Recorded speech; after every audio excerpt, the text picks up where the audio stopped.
judicial. Ahora sí, nos vamos con Alejandro Slócar, a quien aburrí con la introducción, te dijo, bueno, ya está, ya se dijo todo. Alejandro, buenos días, te saludamos de nuevo, ¿cómo estás?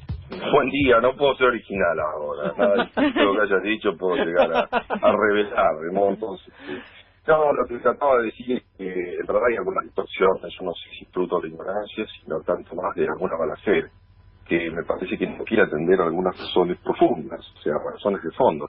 El problema no es argentino, como decías, el problema es mundial.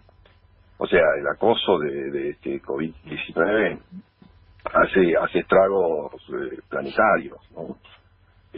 Pero lo que queda descubierto es una situación bastante de intolerable desigualdad en algunos países respecto de otros, en algunos rubros respecto de otros, ¿no?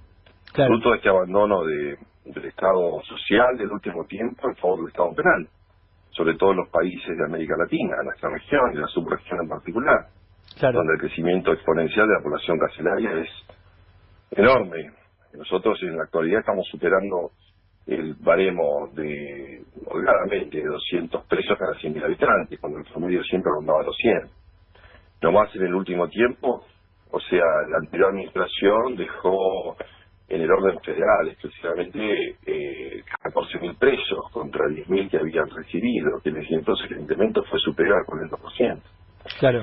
Entonces hay un llamamiento internacional, y cuanto menos a temperar esta sobrepoblación carcelaria frente al enorme riesgo de infección que son estos establecimientos, como tantos otros pueden ser también institutos de menores, comisarías, bueno, geriátricos, como vimos en el último tiempo. Bueno, Eugenio Zaffaroni me parece que dijo una frase muy certera el otro día en este programa, que es que la pena privativa de la libertad no se convierta en una pena de muerte, ¿no? Esa es la idea.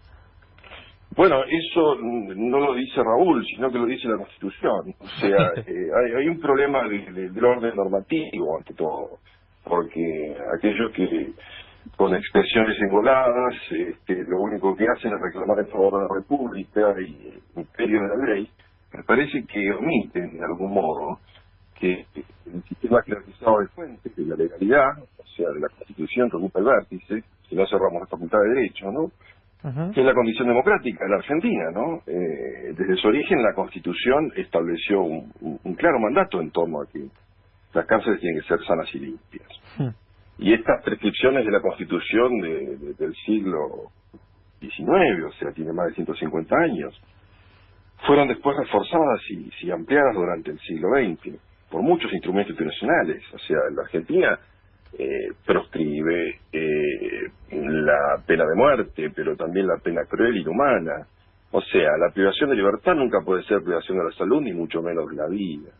Claro. Pero la paradoja es que acá me parece que hay una dimensión paradojal, que los hombres del siglo XIX parece que tuvieron una visión más humanitaria sobre la pena que muchas personas del siglo XXI, ¿no? Claro. Pero coincidís en que, digo, para ser categórico, no está ocurriendo tal suelta de presos, apertura de cárceles y demás. Bueno, los números no parecen revelar eso de ningún modo. Del único documentado que yo tuve a la vista, y sobre esto me parece que debería informar de un poquito más fehaciente en la autoridad administrativa, es el segundo acta compromisoria. En esa mesa de diálogo llevó adelante el Servicio Penitenciario Federal de Voto, donde habla de algo así de 300 y poco más de 300 no liberados, sino otorgados, favorecidos por la prisión domiciliaria, fruto de la apelación al COVID, ¿no?, a las condiciones sanitarias.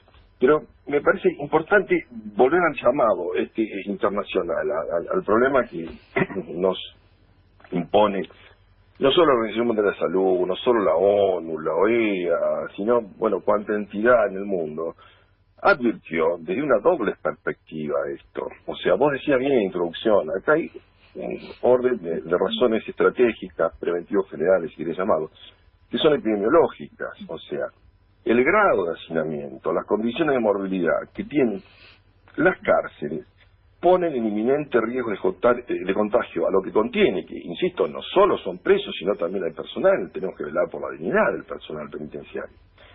Y esto no es conjetural, hay una, diría, casi absoluta plausibilidad. Y eso lo que va tarde o temprano va a impactar en el esquema sanitario general. Claro. O sea, las plazas en terapia intensiva, en las camas de hospitales, etcétera, se van a ver afectadas por ese universo. Y después hay razones humanitarias. Me parece que el segundo aspecto es tan importante como el primero, si no más, pero me parece que el primero hay que rescatarlo, porque de lo contrario hay una lectura sesgada, o por lo menos bastante miope, de lo que puede ser el contacto epidemiológico desde ese foco infeccioso que son las prisiones. Claro. Eslocar, ¿cómo le va? Rocío Criado lo saluda. Hola, Rocío. Evidentemente hay muchos problemas alrededor de lo que es el sistema carcelario, no solo en lo que tiene que ver con las cuestiones sanitarias, sino también pienso en un debate que se está dando hace mucho tiempo, de la forma de castigar, del uso de las preventivas o no. Sobre todos estos temas te quería consultar sobre un tema que ahora quedó congelado, pero es la reforma judicial de la que habló tanto el actual presidente, tanto en campaña y previo a la cuarentena. De hecho, se hablaba de un proyecto que se iba a tratar en el Congreso. ¿Vos creés que se tiene que llevar adelante una reforma judicial?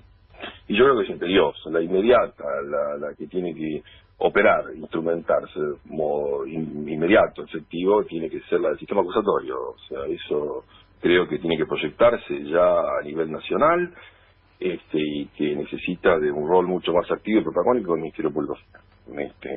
Es de esperar que se consolide la situación institucional en el próximo tiempo, y sobre esa base el esquema parta de una transformación en manos del Ministerio Público Fiscal. Claro. Esto me parece es indispensable subrayarlo, sí, efectivamente.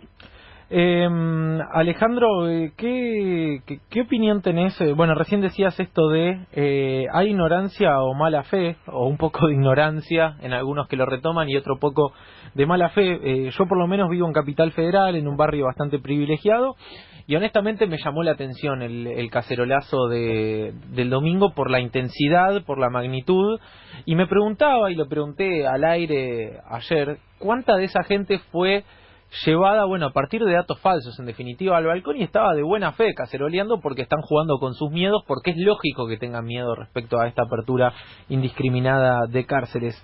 ¿Crees que es un poco irresponsable? ¿Coincidís en este análisis que hacía? ¿Cómo lo ves eso?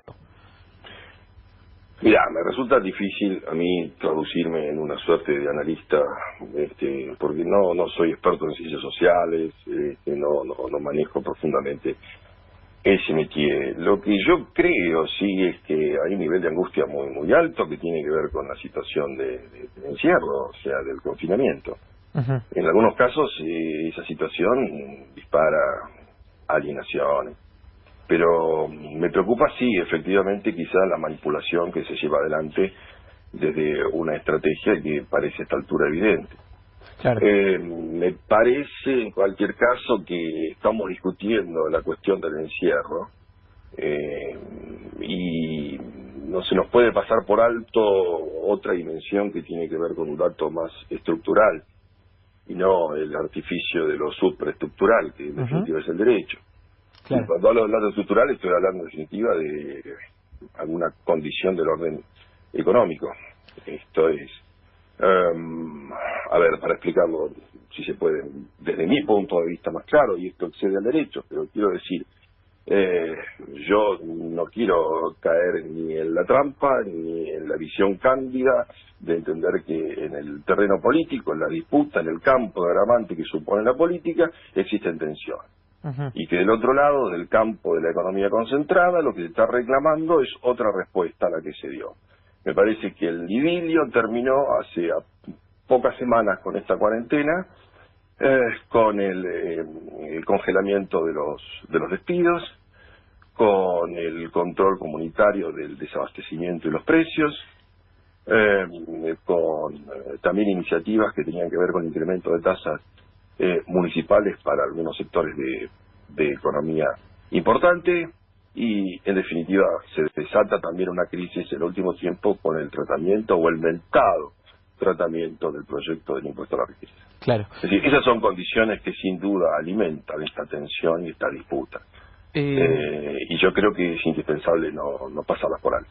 Estamos hablando con Alejandro Eslocar, juez de casación penal.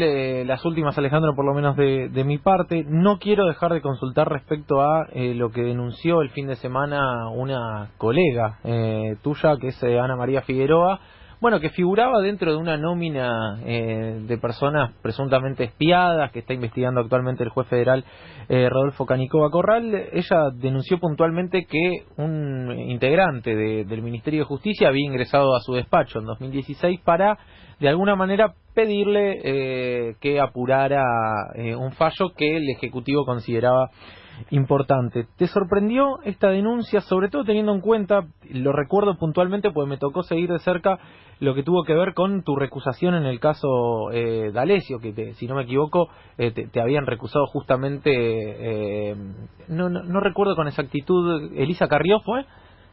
Sí, había una denuncia que había formulado tiempo atrás Elisa Carrió, que se mantuvo ahí suspendida, congelada. Es decir, que de alguna manera te tocó padecer, digamos, en ese sentido, algún tipo de tensión justamente con el gobierno de turno del año pasado a partir de tu recusación en el caso de D'Alessio. ¿Te sorprendió este tipo de denuncia? ¿Es algo que existió siempre? Bueno, ella también había padecido muchas denuncias en el ámbito del Consejo, con esta lógica del freezer microondas. Eso se activan cuando se necesitan, y si no, se mantienen suspendidas en el tiempo hasta que opera la prescripción fruto de los 3 años. Pero claro que sin duda ese es un condicionante. Ahora, particularmente sobre el episodio que ella relata, yo no tenía conocimiento. Sí, en cambio, lo que yo puedo decir que desde el punto de vista institucional, desde la misión institucional que tiene el problema, nosotros, digo, como colectivo Justicia Legítima, supimos denunciar esto formalmente ante la Comisión Interamericana de Derechos Humanos. Yo particularmente estuve en la visita que hizo la comisión en el año 2017 con el presidente Eguiguren, creo que Francisco Eguiguren, y después se formalizó una presentación 2 años después, en el 2019. Claro. Y yo lo que dije que había precisamente una campaña de, más que de descrédito y de satanización, casi de esterilización para muchos sectores del Poder Judicial. Si no tenés claro, digo, había entonces una presión muy fuerte sobre el foro laboral, a propósito de la paritaria, creo que del sector bancario, y a partir de ahí la promoción de juicio político contra 2 salas de la Cámara Laboral. Pero por cierto, la que padeció mucho más de estas presiones fue Alejandra Gil Carbó, cuando abiertamente se le reclamaba la renuncia. De modo que eso, claro que no puede sorprender. El episodio puntual de la colega Figueroa, yo lo desconozco, es lo que ella relató, pero sí me queda claro cuál era ese contexto, ¿no? ¿Te tocó sufrir en lo personal algún tipo de presiones de ese tipo? No, esto es, particularmente yo nunca recibí la visita de ningún funcionario, como no sea en misión institucional, entonces sí tengo presente haber recibido al ministro Gravano. Claro. Pero de ningún modo, ni él se atrevió ni yo hubiese aceptado siquiera una sugerencia respecto de ningún expediente en particular. Alejandro Slokar, muchísimas gracias por la comunicación, un saludo. No, gracias a ustedes. Hasta luego. Pasaba el juez de casación penal.